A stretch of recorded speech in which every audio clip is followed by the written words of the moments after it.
como la búsqueda de la sección dorada, el cual se basa en la razón dorada.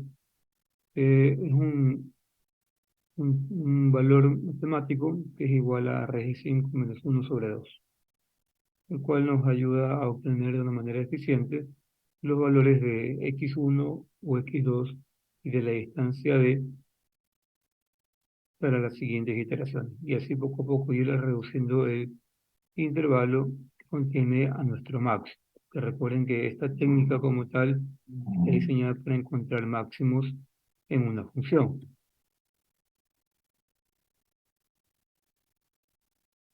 Ahora vamos a continuar con otro método, conocido como la interpolación parabólica.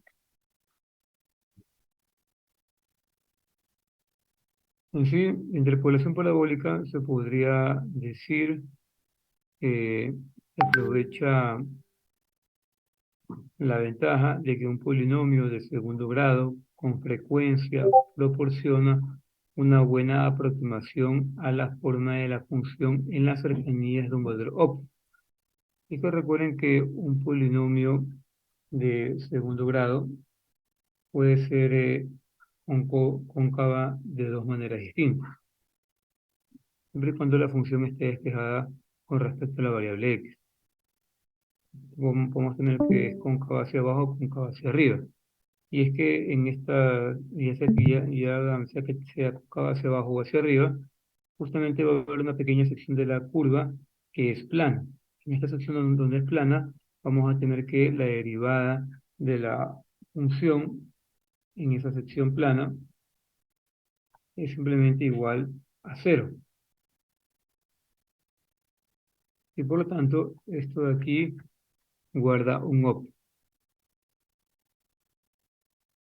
Entonces, esto se basa en la idea de que exactamente del mismo modo en el que solo hay una línea recta que conecte dos puntos, solo hay una ecuación cuadrática polinómica o parábola que conecte tres puntos. De esta manera, si tenemos tres puntos que contienen un óptimo, se ajusta una parábola a los puntos. Después se puede derivar e igualar el resultado a cero y así obtener una estimación del valor óptimo de x. Esto de aquí al final se traduce en la siguiente ecuación, donde podemos apreciar lo siguiente. Para poder aplicar la ecuación yo requiero conocer tres valores, x0, x1 y x2.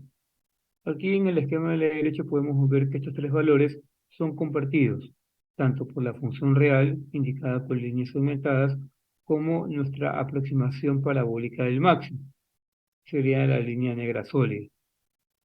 Sucede que el máximo real se encuentra acá, y yo lo que hago con mi aproximación parabólica es encontrar el máximo de esa aproximación parabólica. Observen, se generaría este valor x3. Y la idea es que a medida que avanzo con las iteraciones, irme aproximando a este máximo real.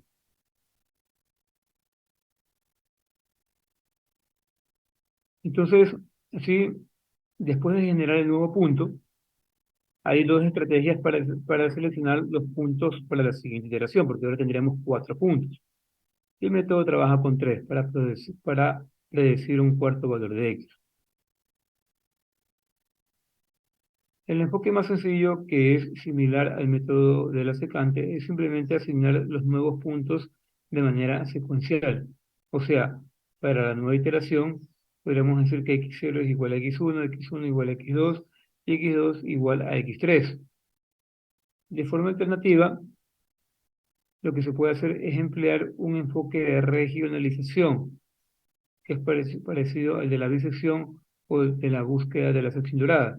¿Y a qué nos referimos con un enfoque de regionalización? Que vamos a proceder a observar cuál de estos cuatro valores es el menor. Y simplemente por descarte lo eliminaríamos y nos quedaríamos con los tres valores más altos que me ayuden a aproximarme más pronto al máximo. Entonces, en el enfoque de regionalización, todo lo que estaría a la izquierda de x1, o sea, sería eliminado, porque yo eliminaría x0, ya que sería el valor más bajo. Entonces, estas dos alternativas son válidas para poder obtener el óptimo con la interpolación parabólica. ¿Hasta ahí alguna inquietud?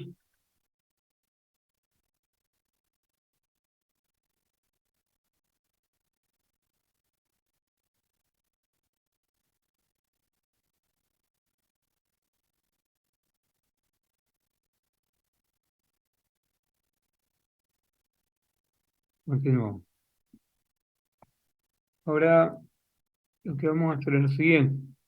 Es la misma función del problema anterior, la que analizamos con la búsqueda de la sección dorada. Ahora la vamos a analizar con la interpolación parabólica. Entonces, aquí en la interpolación parabólica tienen que darme tres valores iniciales. X0 igual a 0, X1 igual a 1 y X2 igual a 4. Son los tres valores que voy a considerar para comenzar con la interpolación parabólica. Entonces, para poder encontrar el valor óptimo de la parábola, o sea, poder encontrar el valor donde la curva es plana o donde si yo trazo, en otras palabras, donde trazo una recta tangente a mi parábola, si recuerden, no a la función donde quiero encontrar el óptimo, sino a la parábola que me va a ayudar a aproximarme al óptimo, la pendiente aquí va a ser igual a cero. ¿Sí? Entonces, para encontrar qué valor de x me da ese valor de pendiente igual a cero, procedo a analizar la siguiente fórmula. Reemplazo aquí los valores, obtengo el siguiente valor x3 y luego procedo a utilizar cualquiera de estos dos enfoques.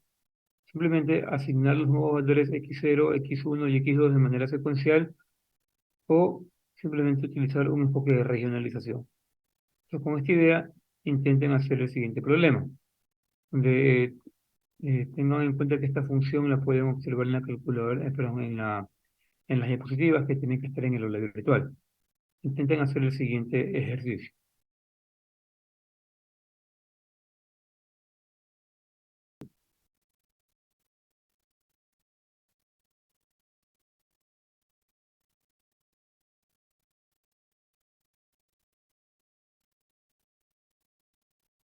Y hoy aquí me dan tres valores.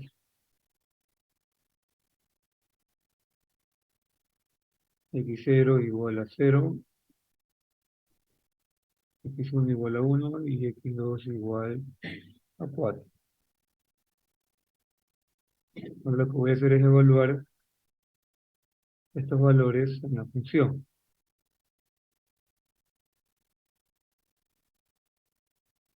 El primero sería 0,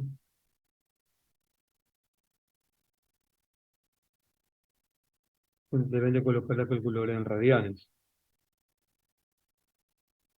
El segundo valor me quedaría 1,5829 y el tercer valor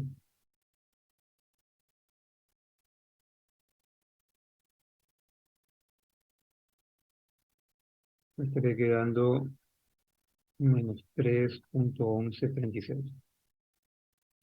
Listo. Ahora, con estos tres valores, yo lo que quiero es generar una parábola. En sí, encontrar la función de la parábola no es parte del problema.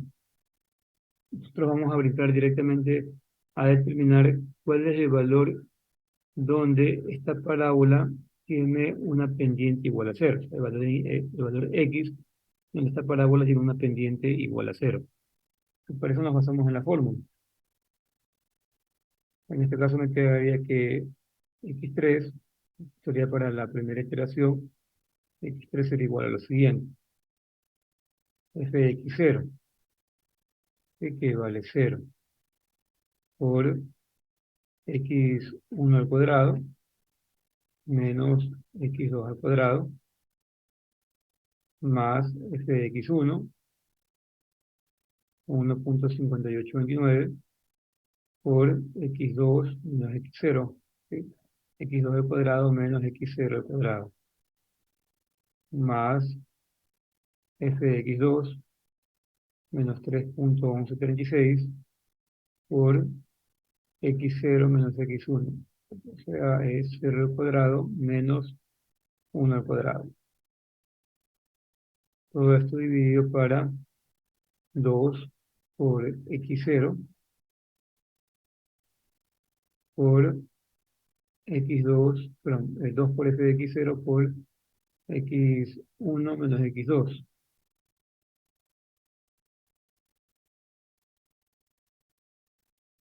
más 2 por f de x1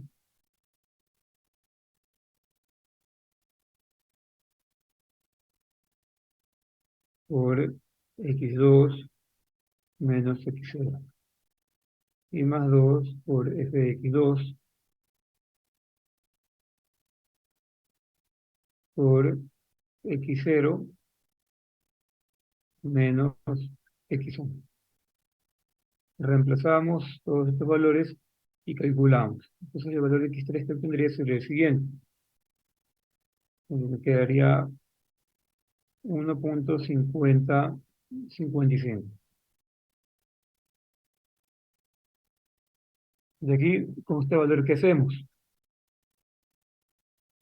El siguiente paso es evaluar en la función. Yo evalúo en la función x3, o sea, 1,5055. Me quedaría 2 por el seno de 1,5055 menos 1,5055 elevado al cuadrado sobre 10. Entonces aquí el valor de la función sería 1,7691. Le damos una calculadora gráfica para observar esto de una mejor manera.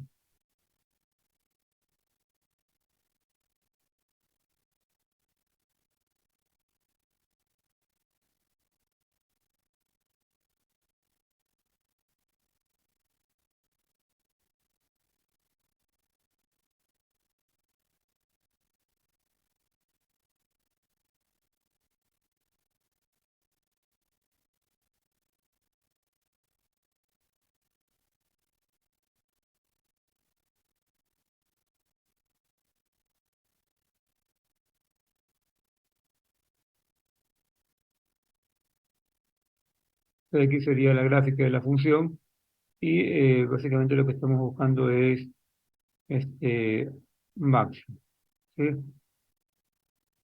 Aquí el máximo tiene un valor de 1,7757. Así que el valor de x3 que encontramos es muy parecido. Con respecto al análisis del aplicado con interpolación parabólica, nosotros básicamente tenemos tres puntos. Los puntos son los siguientes.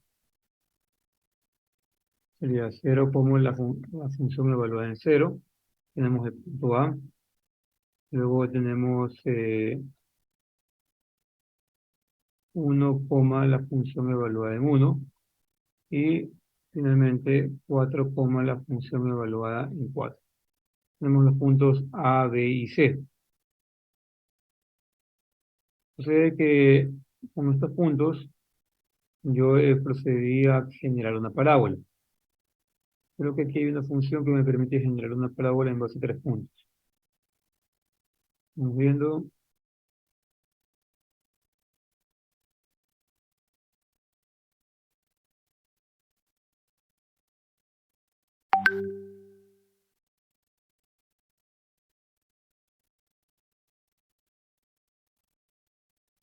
Parece que no hay. A ver.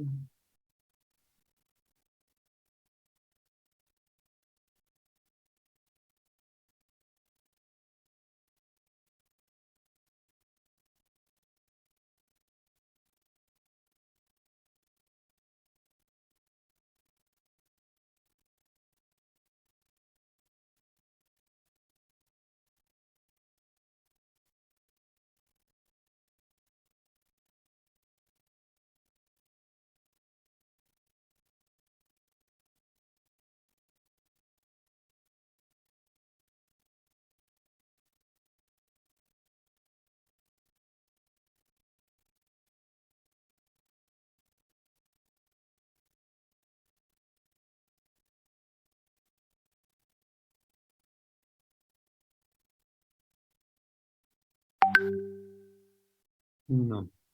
No tenemos una función directa que nos ayude a encontrar esta, la parábola, pero podemos usar una fórmula. Déjenme colocar la fórmula.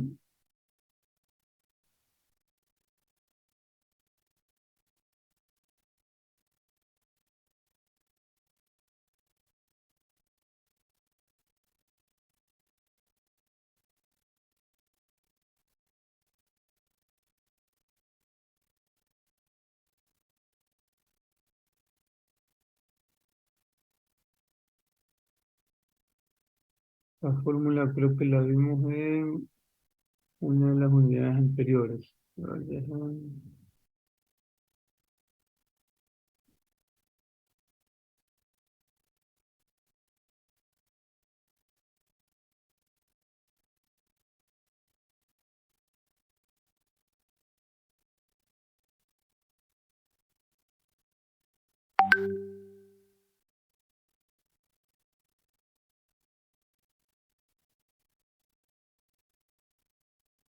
creo que aquí la podemos buscar.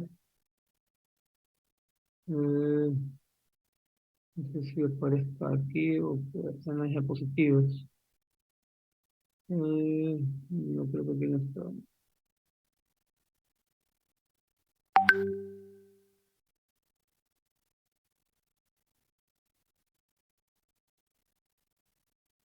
Esa expresión, déjenme, creo que está acá en mi libro. Eh, eh, Era, estábamos hablando acerca de nuestros métodos.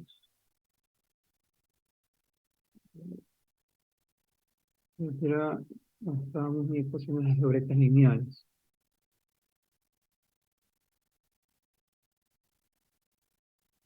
Era en la unidad 1.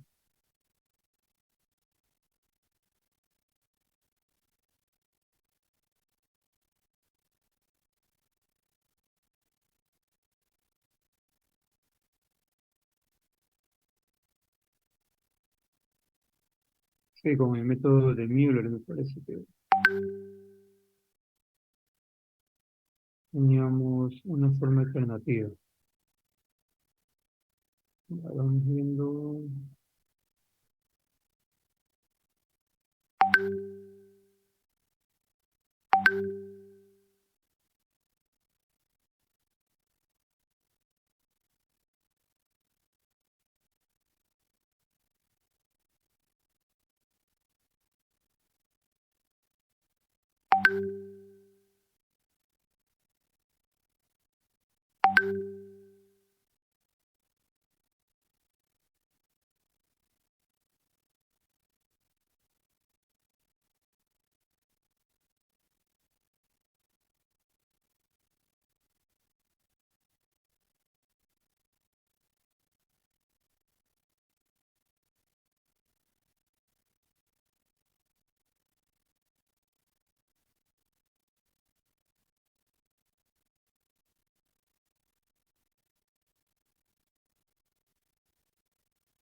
A ver, serían.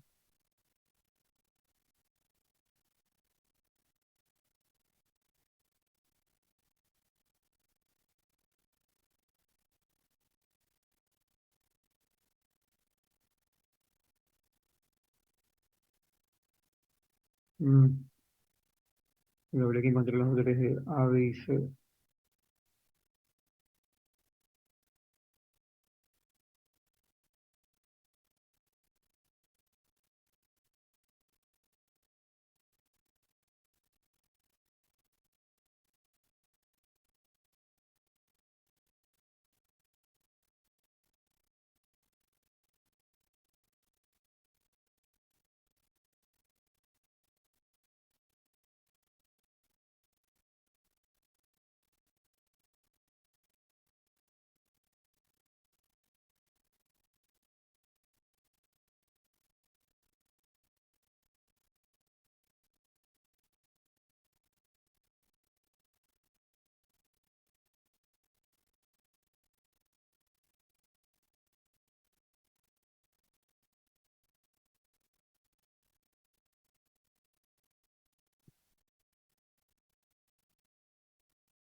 No, no me parece la ecuación.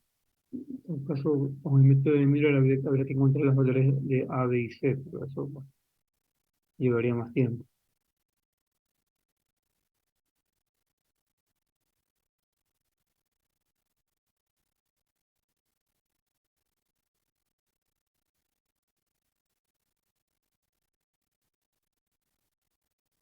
Mm, no.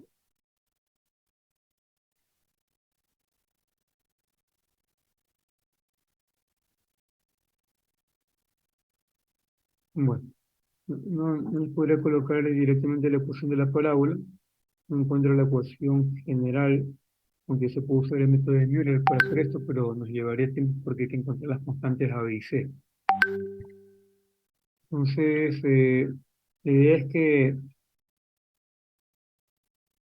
nosotros acabamos de encontrar un valor x3 que nos quedó igual a lo siguiente.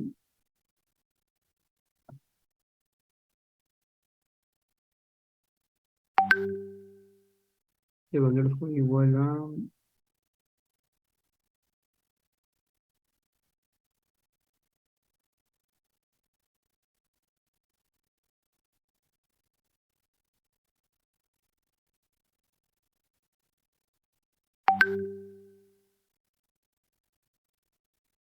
nos quedó 1,5055. Entonces, la idea es que nosotros hemos básicamente generado una parábola que pasa por estos tres puntos. Y encontramos el valor donde esta parábola tiene una pendiente igual a cero. Luego lo que hacemos es evaluar el valor donde esta pendiente es igual a cero en la función original.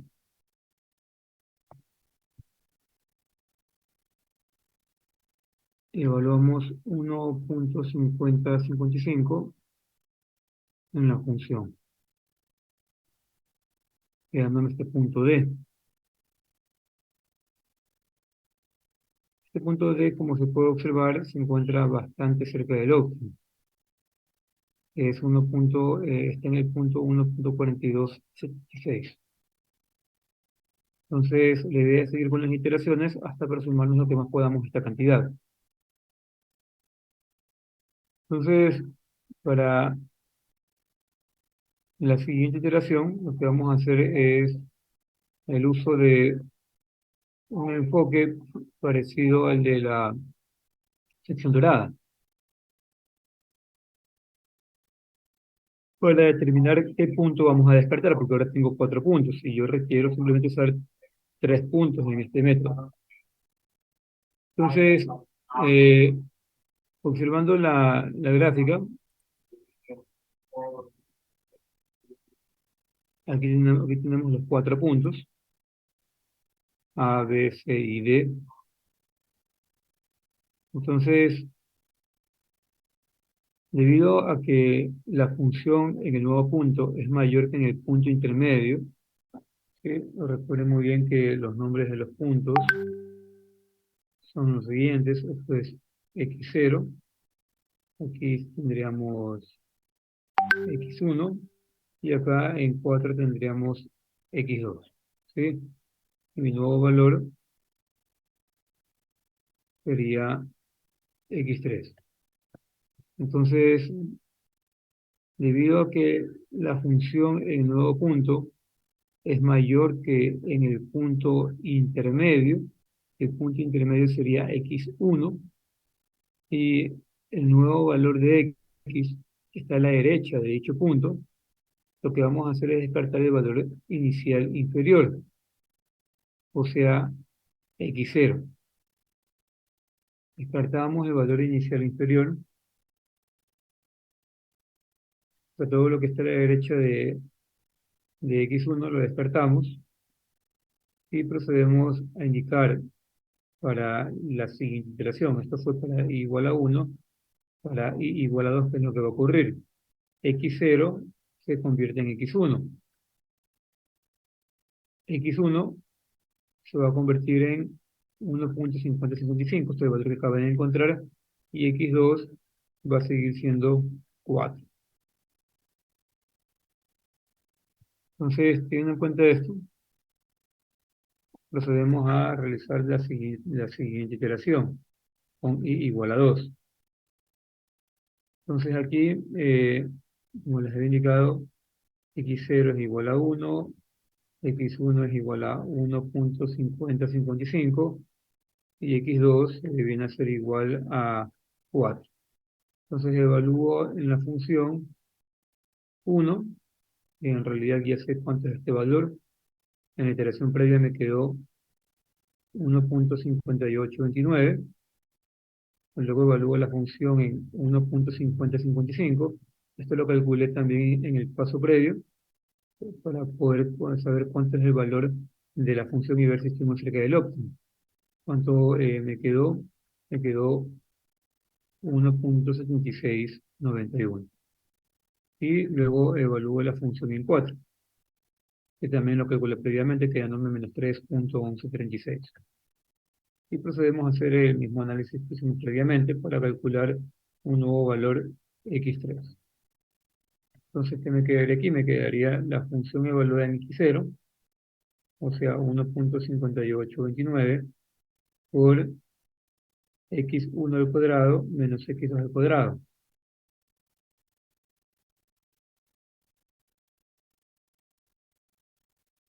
más la función evaluada en x1 por x2 al cuadrado menos x0 al cuadrado, más la función evaluada en x2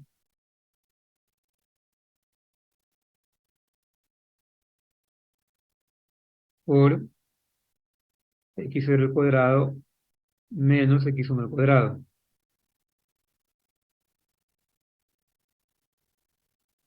Esto acá dividido para 2 por f de x0 por x1 menos x2 más 2 por f de x1 por x2 menos x0 y más 2 por f de x2 por x0 menos x1. Entonces, llevando a cabo los cálculos, obtengo el nuevo valor de x3, quedándome 1.4903. Sería mi nueva aproximación. De aquí, lo que puedo hacer es evaluar a x3 en la función.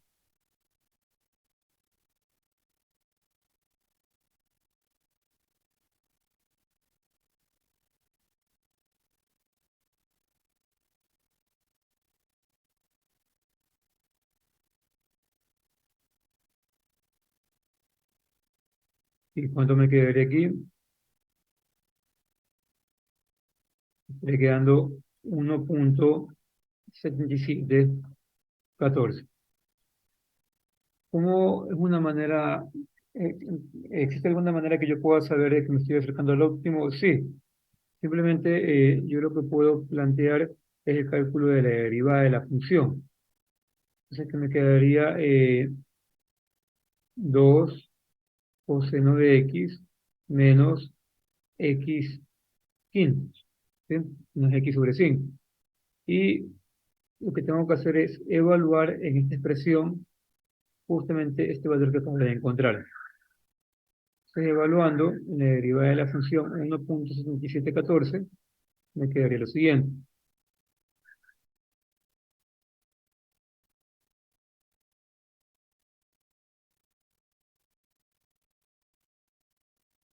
Vamos viendo cuánto me quedaría.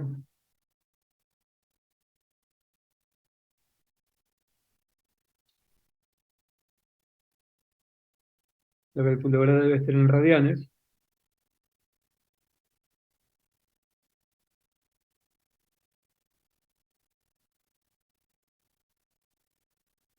me quedaría una cantidad igual a menos 0,7528. Cuando yo me encuentro en una cantidad que se encuentra muy cerca al óptimo, esta derivada debe de ser igual a cero. Entonces, lo ideal sería continuar con unos pasos adicionales hasta que la derivada de la función me quede cero. Y es que en sí el valor verdadero del óptimo para x se encuentra en 1,7757. La siguiente tabla resume los cálculos.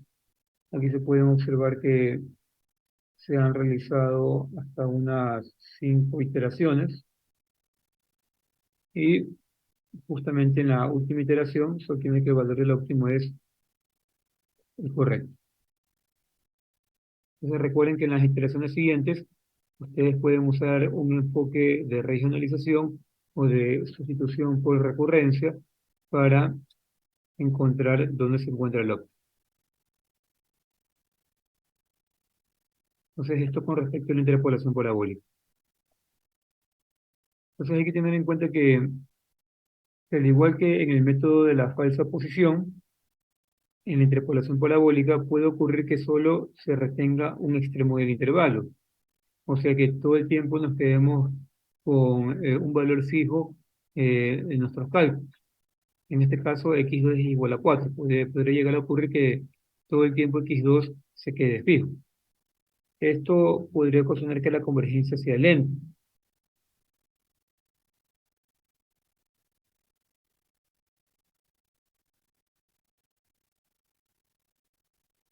Entonces, este método, al igual que con otros métodos que utilizan polinomios de tercer grado, se pueden formular como parte de algoritmos que contienen pruebas de convergencia. Y así puede seleccionar de manera cuidadosa puntos que habrán de retenerse en cada iteración y formas para minimizar la acumulación del error de redondeo y hacer así la convergencia más rápida. Ahora, si no tienen inquietudes, continúo con el método de Newton.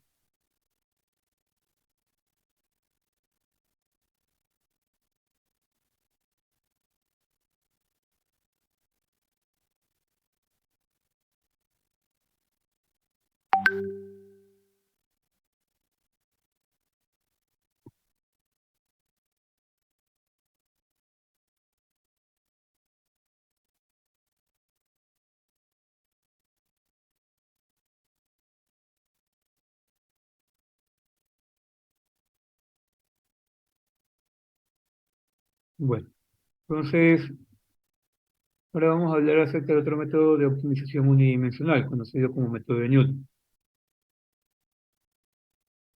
Recordando el método de Newton-Raphson, eh, se dio en la unidad de esas ecuaciones, hay que tener en cuenta que este método se caracterizaba por ser un método abierto, que nos permite encontrar la raíz x de una función de tal manera de que al evaluar ese valor x en la función es igual a cero. Y es que esa es la definición matemática de una raíz. Si conocemos la raíz, al evaluar de una función el resultado es igual a cero. Entonces, como recordaremos, el método de Newton se resume con la siguiente fórmula: que los valores siguientes, ¿sí? Los valores x y más uno van a ser igual a los valores actuales, x y menos la siguiente razón, f de x y con respecto a su derivada. Recuerden que esta expresión se obtenía mediante una interpretación geométrica, en la cual teníamos un plano XY, una curva, una curva como la siguiente, y para distintos puntos, dejen subir un poco esto, para distintos puntos, yo trazaba rectas tangentes a la curva, comenzando con un valor x y yo cogí este valor x y evaluaba en la función y obtenía esta aproximación a la raíz, que era x y más uno. Y así continuaba de manera sucesiva. Luego, asimismo, evaluaba este punto x y más uno en la función, trazaba una recta tangente y esto progresivamente debía de llevarme a la raíz verdadera. Yo obtenía una nueva aproximación. Lo podemos llamar x y más 2 y así sucesivamente hasta determinar la raíz verdadera que estoy indicando con el color de rojo. Entonces, todo esto, toda esta interpretación geométrica se puede representar con la siguiente fórmula, donde entender que es un proceso iterativo, que se repite constantemente hasta obtener el valor deseado. Así es como interpretamos el método de Newton-Raphson. Ahora vamos a utilizar un método abierto similar para encontrar un valor óptimo de la función. ¿Cómo vamos a hacer esto? Vamos a definir una nueva función, g de x, donde la característica de g de x es que va a ser igual a la derivada de la función.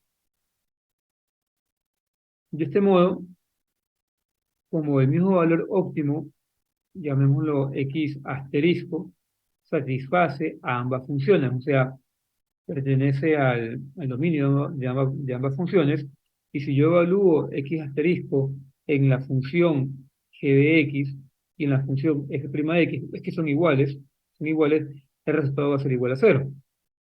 ¿Por qué? Porque recuerden que en un óptimo, la derivada de la función es igual a cero. Pero al mismo tiempo, para la función g de x, esta va a ser la raíz, ese valor x asterisco va a ser la raíz de mi función. Entonces, teniendo en cuenta esto, se puede establecer la siguiente relación para calcular justamente cuánto es este óptimo. Es que nos basamos en lo siguiente. Ahora nosotros vamos a trabajar con esta función g de x. Le queremos encontrar la raíz a g de x. Entonces, yo coloco que xy más uno es igual a xy menos g de xy sobre la derivada de g de x.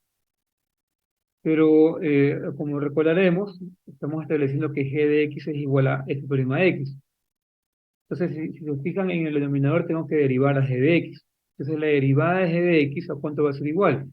A la segunda derivada de f de x, porque el g de x es igual a la primera derivada. Por obvias razones, la primera derivada de g de x va a ser igual a la segunda derivada de la función. Entonces, con esta lógica, lo que se hace es simplemente reemplazar el valor de g de x, que es simplemente f de xy, perdón, f' de xy, y el valor de la primera derivada de g de x, que vendría a ser f' de xy. Y obtenemos la siguiente representación, que me ayudaría a encontrar la raíz de g de x, y en otras palabras, el óptimo de la función, utilizando la propia función f de x. Esta técnica nos permite encontrar tanto el mínimo como máximo de la función, a diferencia de las técnicas anteriores.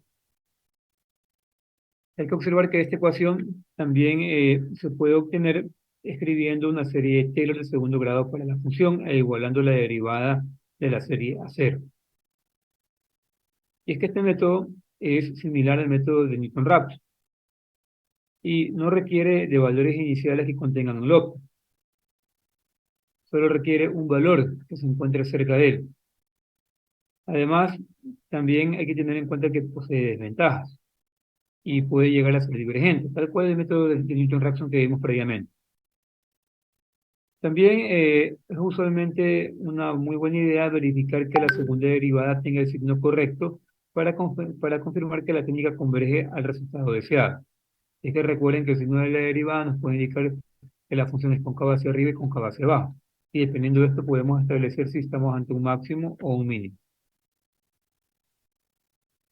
Ahora con esta idea vamos a realizar el siguiente ejercicio, en el cual me piden encontrar el óptimo de la misma función que en el caso anterior, pero aplicando el método de Newton. Intenten desarrollarlo.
Entonces vamos con la solución de este problema.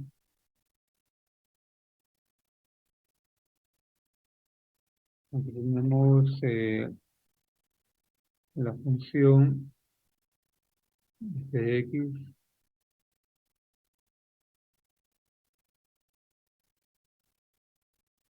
y me dan un valor inicial que es 2.5.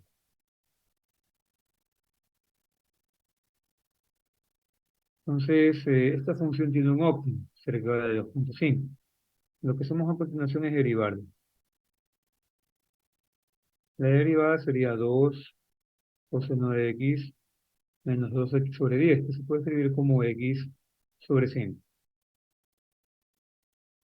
Esta función que vemos acá es la que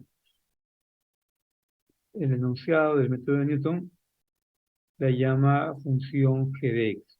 La función g de x es igual a la derivada. Ambas expresiones, ambas ecuaciones me grafican funciones. Eso tiene que quedar muy claro. Ambas me grafican funciones. Ambos van a representar curvas en un plano XY. Ahora, supongamos lo siguiente. Si aquí voy a colocar un plano XY. Voy a colocar dos planos XY que comparten el mismo eje vertical.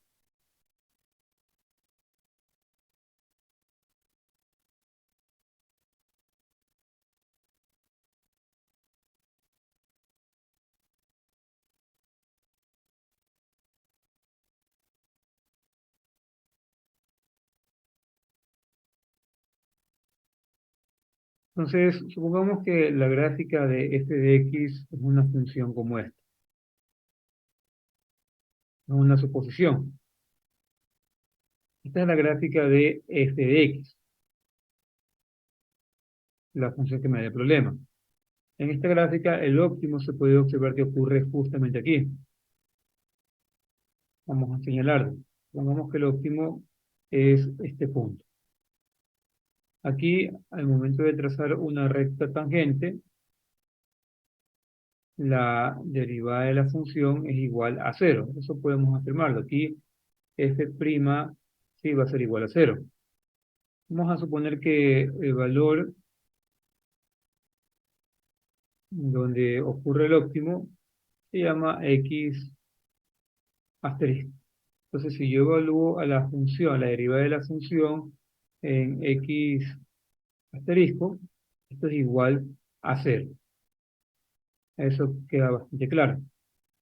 Ahora, si a mí se me ocurre graficar la derivada de la función en un plano XY, yo podría hacer un bosquejo de esta gráfica e indicar lo siguiente. Digamos que la gráfica de la función es la siguiente. A ver, antes que nada voy a colocar aquí el valor de x asterisco, lo voy a colocar hasta acá abajo.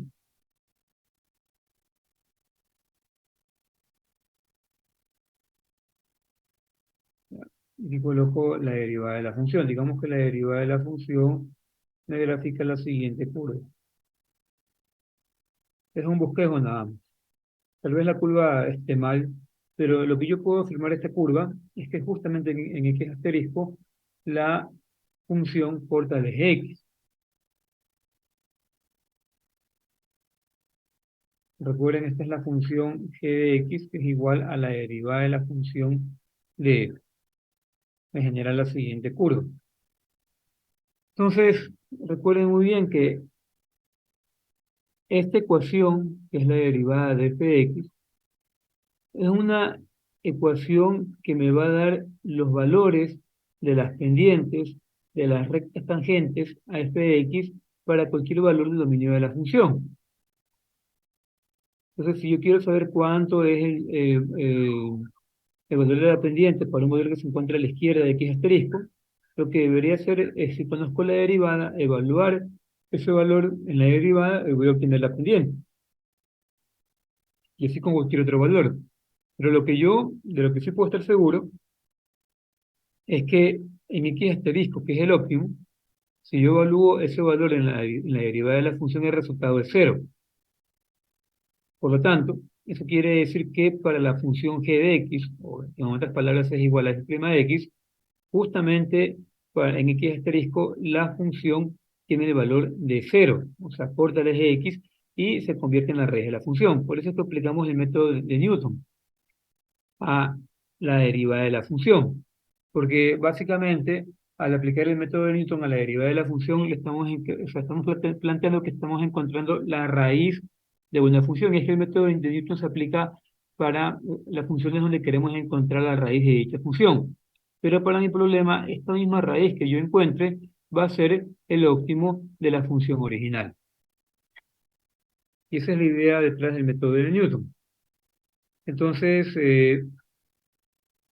básicamente lo que se hace es analizar la figura de abajo y encontrar la raíz de dicha función, quedándome que esto va a ser igual a xy menos la función que es g de x dividida para la derivada de g de x.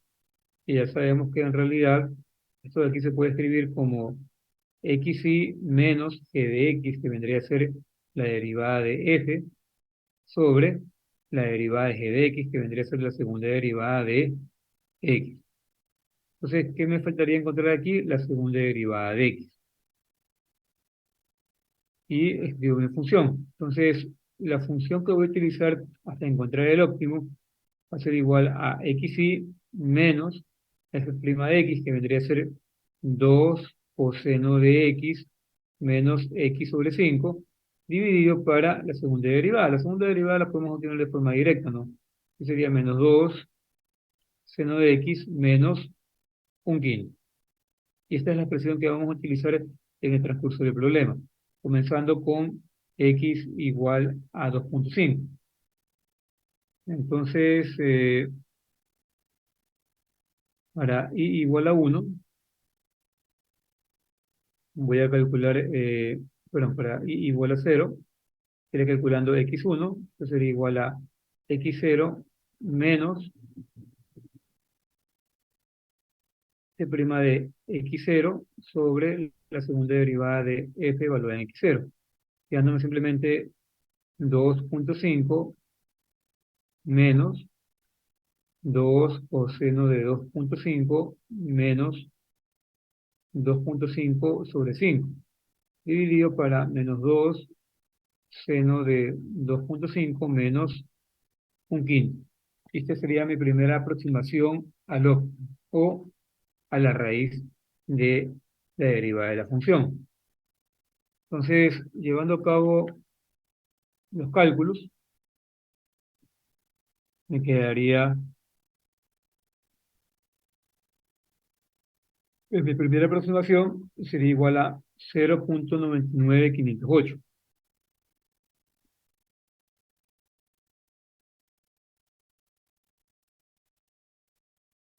Luego de eso, procedo a hacer otro cálculo, otra iteración adicional con para i igual a 1, con esto calculo x2. X2 sería igual a x1 menos f' evaluada en x1 sobre la segunda derivada de la función evaluada en x1, quedándome lo siguiente. Sería 0,99508 menos 2 por el coseno de 0,99508 menos 2,5 sobre 5 sobre menos 2 por el seno de 0,99508 menos un quinto. Entonces, ¿cuánto me quedaría x2? Llevando a cabo los cálculos, me quedaría que x2 va a ser igual a 1,46901. Entonces, ¿hasta qué momento continúo los cálculos?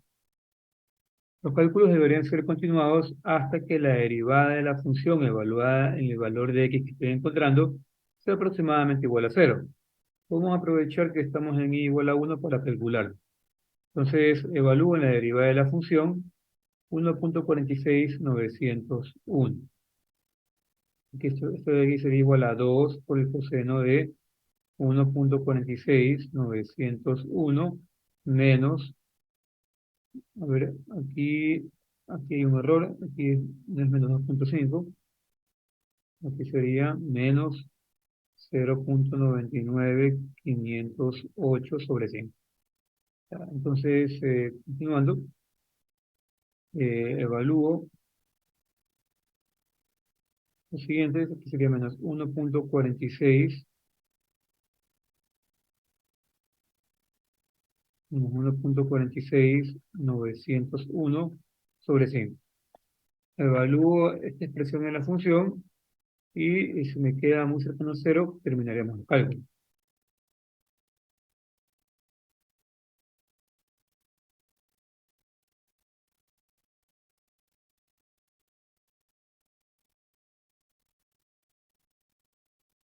Me quedaré como resultado menos 0,00905,81.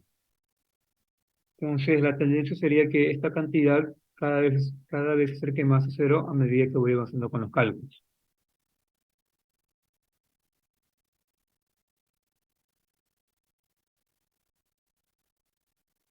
La siguiente tabla resume nuestros cálculos para tres iteraciones más, para i igual a 2, 3 y 4.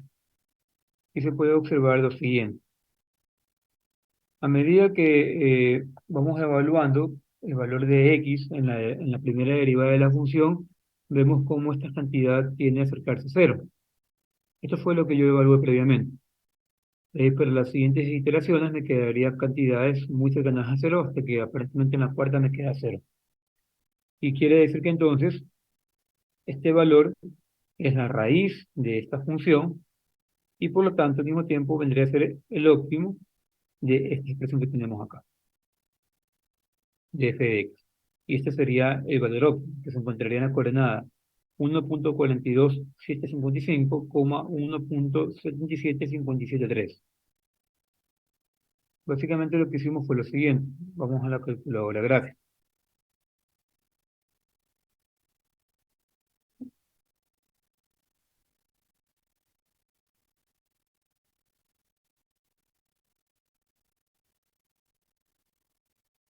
Aquí tenemos a la función 2 seno de x menos x al cuadrado sobre 10. Ahora vamos a borrar esto y vamos a colocar la derivada de la función. La derivada de la función tendría que ser la siguiente expresión. Aquí está simplificada, está factorizada, es lo mismo que la expresión anterior que yo coloqué como 2 sería menos 2 coseno de x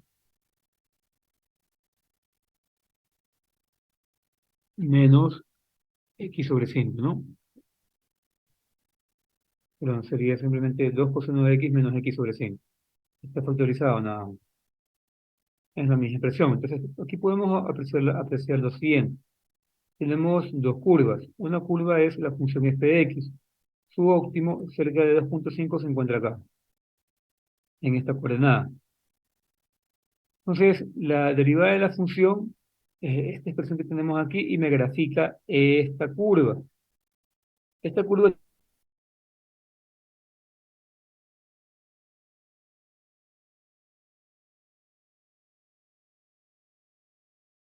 quiere valor x que pertenece a la pendiente de la recta tangente a la función f de x, en dicho valor de x. Entonces, tal como podemos apreciar justamente en el extremo, aquí si tenemos una recta tangente, pendiente es igual a cero. Entonces, eso quiere decir que en la derivada de la función, como la pendiente es cero, la derivada tiene que ser igual a cero para ese mismo valor.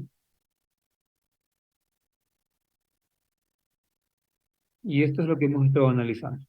¿Sí? Básicamente nos olvidamos por un momento de esta expresión y nos enfocamos en la de acá, para comenzar con el respectivo análisis, comenzando por 2,5. Y así poco a poco irnos acercando a esta raíz que tenemos acá. Entonces, si evaluamos 2,5 en la derivada de la función,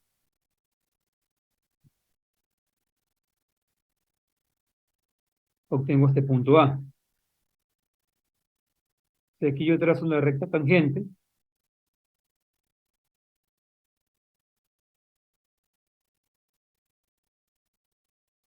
obtengo esta coordenada que se encuentra acá. Esta recta que corta el eje X, en ese valor, vendría a ser mi aproximación a la raíz. Es la cantidad que hayamos previamente, 0,99508. Luego de eso, ¿qué hacemos? Evaluamos 0,99508 en, otra vez, la derivada de la función.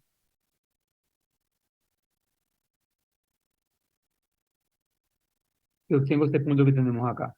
Luego acá con este punto, otra vez, se traza una recta tangente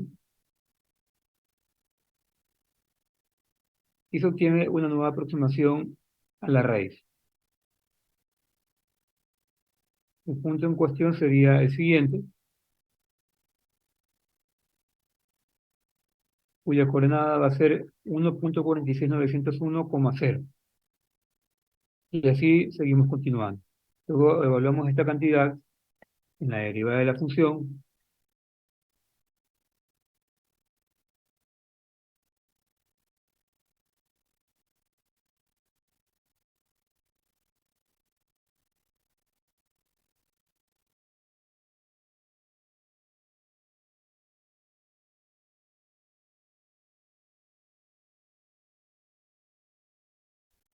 Vamos a hacer mismo una recta tangente, set gráficas, pero cuando estamos calculando x y más 1, estamos haciendo básicamente esto. Nada más que lo hacemos de manera analítica, no de manera gráfica. Y como podemos observar, la siguiente iteración ya de por sí me da una recta tangente que corta el eje X en un valor muy cercano a la raíz. Aquí sería el punto 1,42764. Y así continuamos hasta que obtengamos el siguiente valor, que es 1,427551. Es que si yo trazo una recta, la recta X, a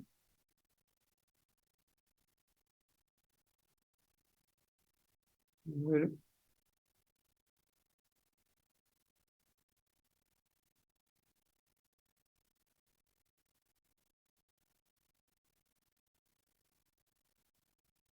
parece que se quedó detenida la máquina.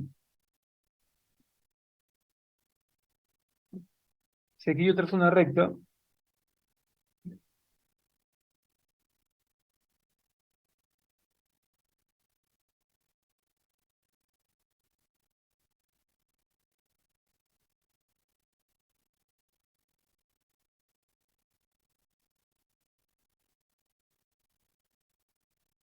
justamente en este punto,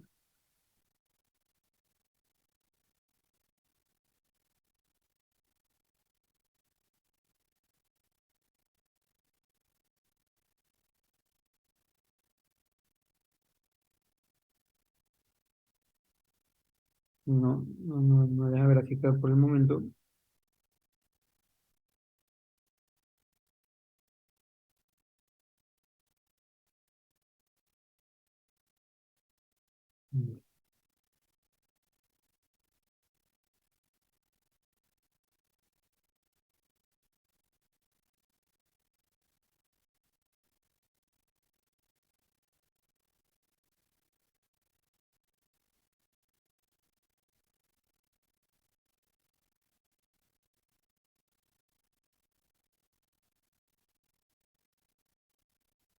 No se borró. Pero, tal como les decía, al trazar una recta, esa recta va a pasar por la raíz de la derivada de la función y por el op. Así es. Entonces, el método de Newton aplicado a la optimización unidimensional es bastante útil para encontrar justamente el óptimo de la función, siempre y cuando se pueda calcular la derivada de la función.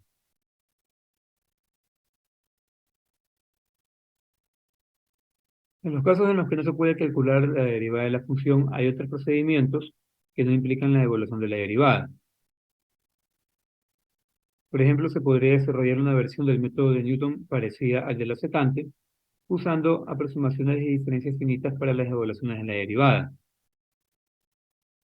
También una desventaja importante de este método es que llega a diverger según sea la naturaleza de la función y la calidad del valor inicial.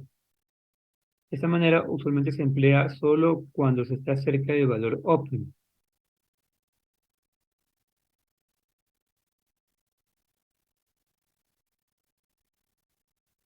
Ahora continuamos con lo siguiente. ¿Aquí hay alguna inquietud?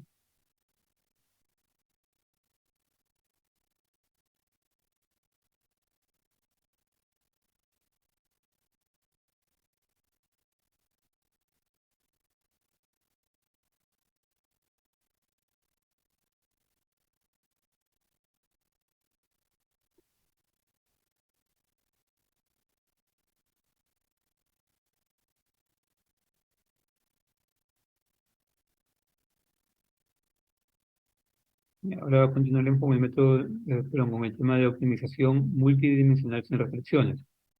Y les voy a añadir unas tareas a la aula virtual para que las entreguen en la siguiente clase. Me esperan un momento.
Bueno, yo les asigné una tarea para que la entreguen el día de mañana, que es justamente sobre lo que acabamos de revisar hasta el día de hoy. Ahora continuamos con lo que sería optimización multidimensional sin restricciones. Aquí lo que se hace es describir las técnicas para encontrar el mínimo o el máximo de una función en varias variables. Ya no vamos a trabajar con una función de una sola variable, sino que va a ser una función de varias variables, específicamente dos variables independientes.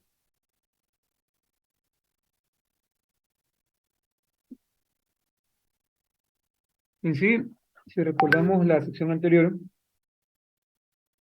nuestra imagen visual de una búsqueda unidimensional, la del óptimo, fue como la de una montaña rusa.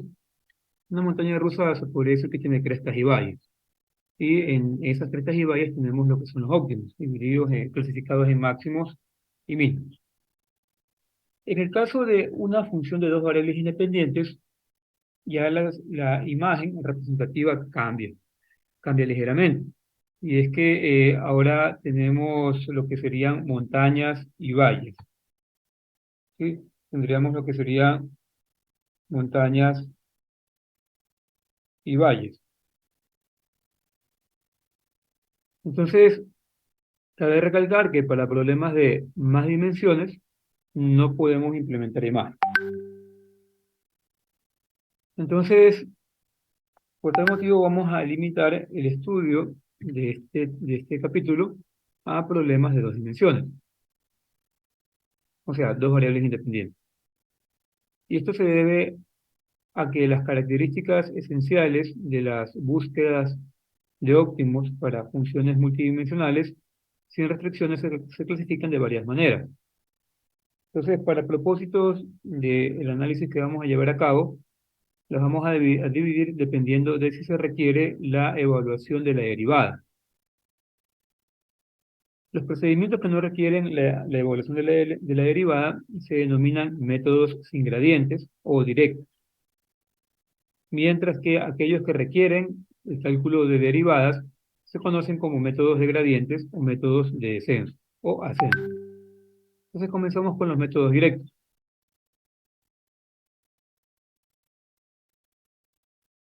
Estos métodos van desde procedimientos sin mucha técnica hasta técnicas más elegantes que intentan aprovechar la naturaleza de la función. Entonces vamos a comenzar con uno de los métodos que no presenta en sí mucha técnica, que vendría a ser el método conocido como búsqueda aleatoria.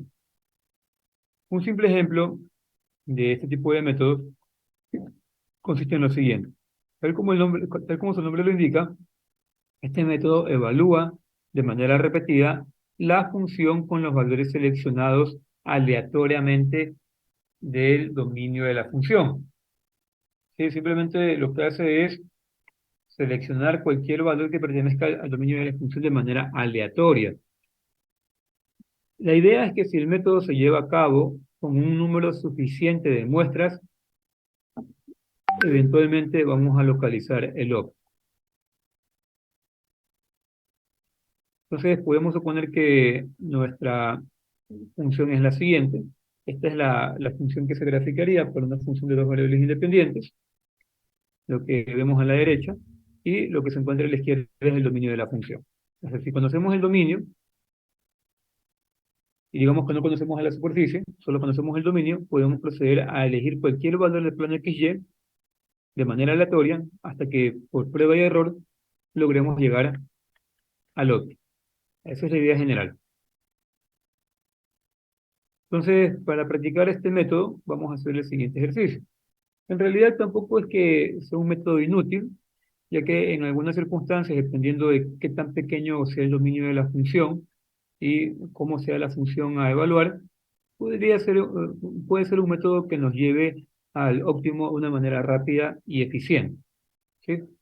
Entonces, aquí el problema dice que utilicemos un generador de números aleatorios. Un generador de números aleatorios ustedes lo pueden obtener utilizando propio Google o o MATLAB.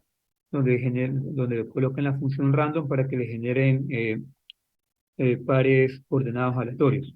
Sí, en este caso, si no tienen ninguna de ambas, simplemente utilicen su cerebro, ¿no? Entonces, utilicen números aleatorios para localizar el máximo de esta función, y menos x menos 2x al cuadrado menos 2xy menos y al cuadrado, pero hay que tener en cuenta lo siguiente: para no elegir cualquier número aleatorio, nos dicen que el dominio está acotado en x entre menos 2 y 2, tal como se ve en la figura. En x está desde menos 2 hasta 2, y en y de 1 hasta 3. Tenemos una región rectangular, que es donde se encontraría el dominio de la función. Entonces, dentro de este dominio, vamos evaluando distintos valores hasta que mediante prueba y error logremos el óptimo. Este es el método de la búsqueda aleatoria. Intenten desarrollarlo.